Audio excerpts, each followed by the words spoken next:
Hi Sahai மேரி kitchen. பன்னீர் பீஸா செய்ய போகிறேன். நீங்கள் இதில் ஒரு கப்பு மாவு எடுத்துக்கோங்க. இது ஈஸ்ட்டும் ஒரு ஸ்பூனு சர்க்கரையும் 10 நிமிஷம் ஊற வச்சுருக்கேன். அது இதில் ஊற்றுங்க.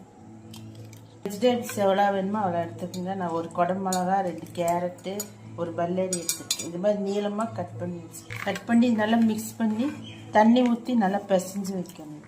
மாவு இந்த மாதிரி ஒரு அரை ஸ்பூன் உப்பு போட்டு ஒரு ஸ்பூன் எண்ணெய் ஊற்றி இந்த மாதிரி பிணைஞ்சு வச்சுக்கோங்க. பிணைஞ்சு ஒரு 1/2 hour வச்சுக்கோங்க. பன்னீர் இந்த அளவு எடுத்துங்க. தக்காளி ஒரு 4-5 தக்காளி எடுத்துருக்கேன், வேகிச்சு எடுத்துருக்கேன். இது உளிச்சு எடுத்து இந்த மாதிரி ஒரு பாத்திரம் வச்சுட்டு நீங்கள் தக்காளி இந்த மாதிரி அடிச்சுக்குங்க. அடிச்சுட்டு ஒரு ஸ்பூனு காஷ்மீர் சில்லியும் அரை ஸ்பூன் உப்பும் போட்டிருக்கேன். இது நீங்கள் இதில் சூடு பண்ணணும். காசு இந்த அளவு ஊற்றிக்கிங்க. இதில் ஊற்றி நீங்கள் கலக்கணும்.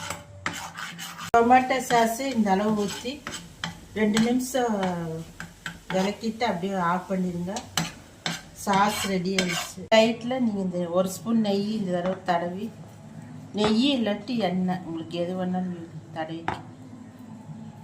மாவு இந்த மாதிரி ஆனதுக்கப்புறம் நீங்கள் தட்டில் போட்டு இந்த அளவு பருத்திக்க.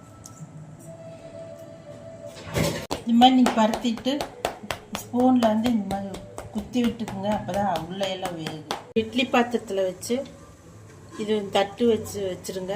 அது மேலே சாஸு தடவணும். அடுத்து காய்கறியெல்லாம் நீங்கள் இந்த மாதிரி வைக்கணும். பன்னீர் போடணும். காய்கறி போட்டதுக்கப்புறம் பன்னீர் போடுங்க.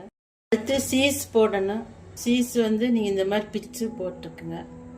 சில்லி ஃப்ளாக்ஸ் இந்த மாதிரி தூவி விட்டுக்குங்க. அவ்வளோதான். நீங்கள் அடுப்பை ஆன் பண்ணி ஒரு 1/2 hour வச்சுக்குங்க.